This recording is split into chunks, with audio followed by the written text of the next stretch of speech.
Hi friends, welcome to my channel. Satyam Prabhavati అయితే నీలకంఠం వాళ్ళని పిలవడానికైతే నీలకంఠం ఇంటికైతే వెళ్తారు.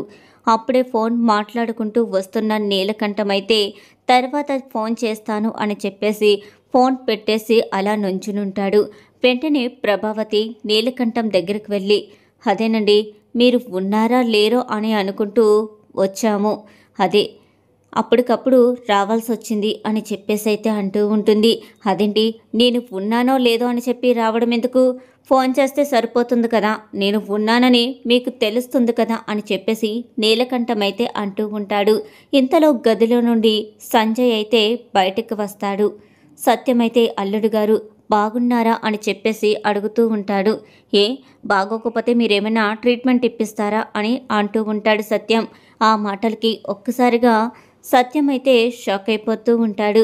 ఇక వెంటనే నీలకంఠం, అదేమీ లేదులేండి, మీ అబ్బాయి గుర్తొచ్చినప్పుడల్లా వాడు అలాగే ప్రవర్తిస్తూ ఉంటాడు అని చెప్పంగానే, బాలు ఇటుపక్కకి ఏమైనా వచ్చాడా, మళ్ళీ మీ ఇంటికొచ్చి గొడవ చేశాడా, కానీ ఇటుపక్కకు రానని చెప్పి నాకు మాటిచ్చాడు కదా అని అంటూ ఉంటాడు. ఇప్పుడు ఆ సోదంతా ఎందుకులే డాడీ, పదండి మనం వెళ్దాం అని చెప్పేసి సంజయ్, నీలకంఠం అలాగే ప్రభావతి, సత్యం అందరూ కూడా వెళ్ళి కూర్చునుంటారు. వెంటనే ప్రభావతి, వదిన గారు లేరా అని అడుగుతూ ఉంటుంది.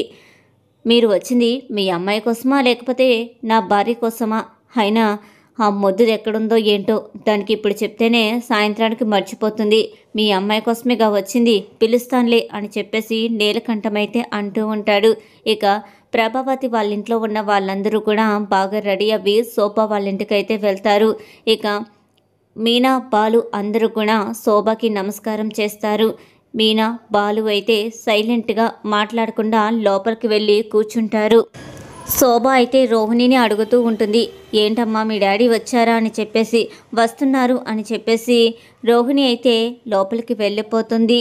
ఇక ఇంతలో ప్రభావతి, కామాక్షి అయితే రోహిణి దగ్గరికి వచ్చి, ఏంటి రోహిణి, మీ డాడీ వస్తున్నారని చెప్పావు కదా, ఇంకా ఆ మహానుభావుడు ఎక్కడున్నాడు అని అడుగుతూ ఉంటుంది.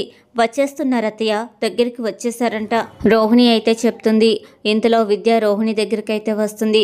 అప్పుడే రోహిణి అయితే, మనం అనుకున్న ప్లాన్ అంతా కూడా బాగా వర్కౌట్ అవ్వాలి, మనం మనిషిని పురమాయించాం కదా, అతను దగ్గరికి వచ్చేసాడా లేదా అని కనుక్కో విద్య అని చెప్పేసి విద్యతో అయితే అంటూ ఉంటుంది. బాలుకి మందంటే ప్రాణం, మందు చూడంగానే ఇక బాలు తాగాడంటే మనిషే కాడు. అప్పుడు వాడి ఫంక్షన్లో చేసే గొడవకి ఫంక్షన్ మొత్తం చెల్లాచెదరైపోయి అంతా బాలు మీదే నింద పడుతుంది.